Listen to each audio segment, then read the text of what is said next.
Irashaimase! Hello and welcome to Fitaurus Kitchen. I'm your host, Chef Fitaurus. It's time once again for Shoot 'em Up Saturday, and on the menu this Saturday we have Cyberlip, a classic Neo Geo run and gun. What kind of taste will it have? Let's get cooking and find out. Originally released in 1990, Cyberlip recently received the Hamster Arcade Archive Neo Geo treatment.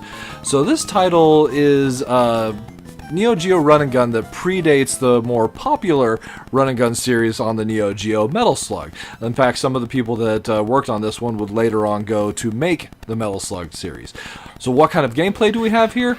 Well, once the game starts, we have these cutscenes here in between stages where you've got this voice dialogue, which is really neat for the time, telling you a little bit about the story.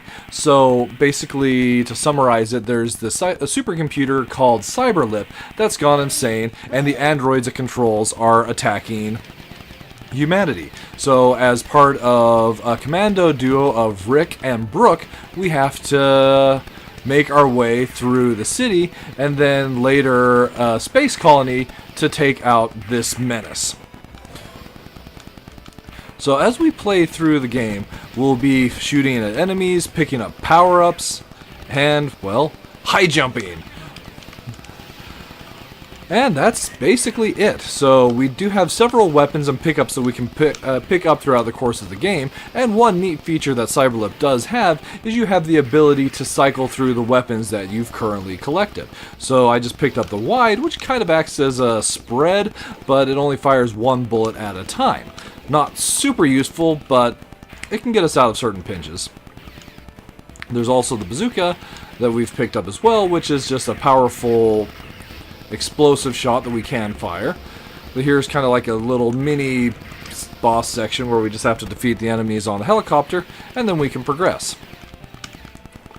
So one thing I do really like about Cyberlip is that we have the ability to do a high jump.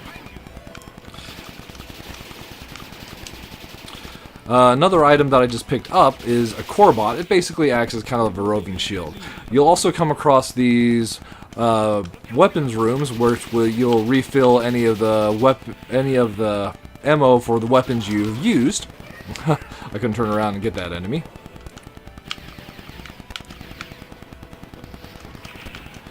So here we come across another hopping mini boss. We'll try and take him out before he fires his big laser.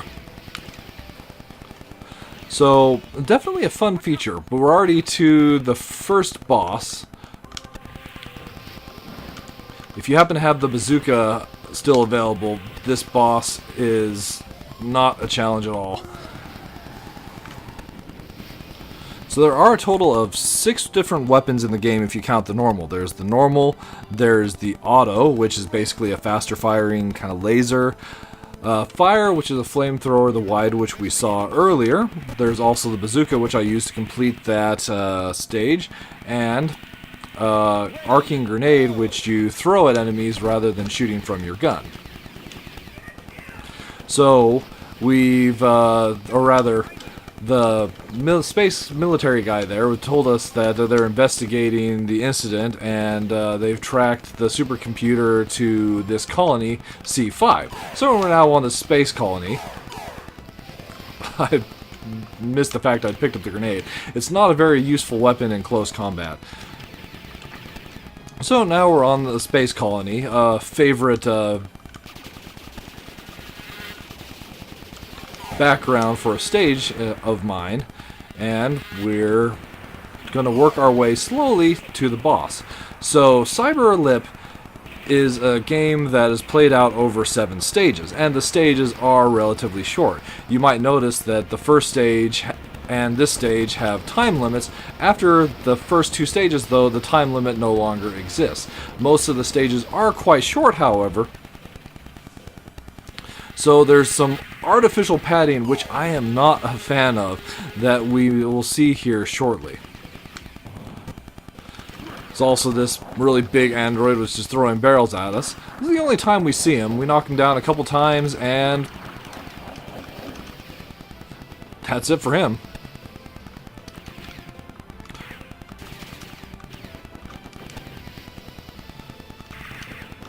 Here's another ammo room for us to refill.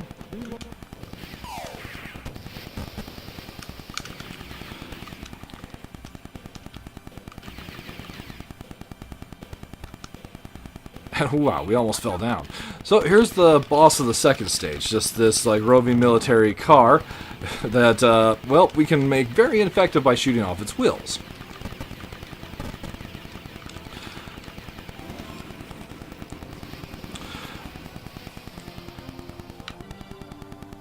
So after you get past the first two stages, between stages 3, or the start of stages 3 to 6, you have this elevator choice, up or down. If you pick the wrong direction, which is random, you get danger and you're taken to this sewer stage.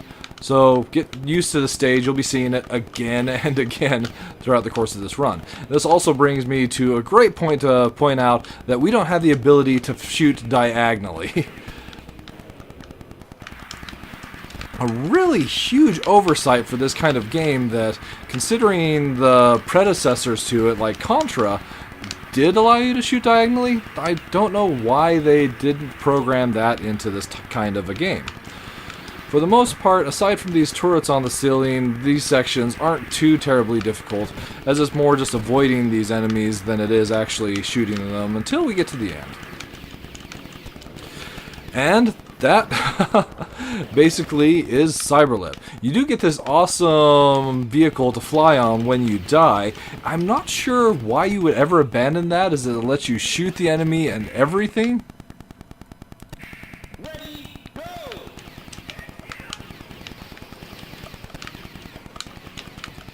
These androids are really dedicated to getting me. So, minus flavors. Well, one of the biggest minus flavors that I have in regards to Cyberlip is the fact that we can't fire diagonally. And weapons like the Y just don't really make up for that, like, at all. Other minus flavors, the sound effects and the soundtrack are really, really weak in this title, so they don't help like much at all. And then using the use of rather RNG to pad out the game length, that doesn't sit with me well at all. As far as plus flavors though, I do really like the weapon selection ability, so even if you die holding a weapon, as long as it still has ammunition and you haven't continued, that weapon will continue to be in your inventory. And we also have the high jump, which I think is really neat in this kind of a game. And, well, it makes the movement kind of fun, even if sometimes you jump too high and, well, don't end up making your jump correctly. So overall, for the time, there were other run and guns that were definitely better suited to an enjoyable time in 1990.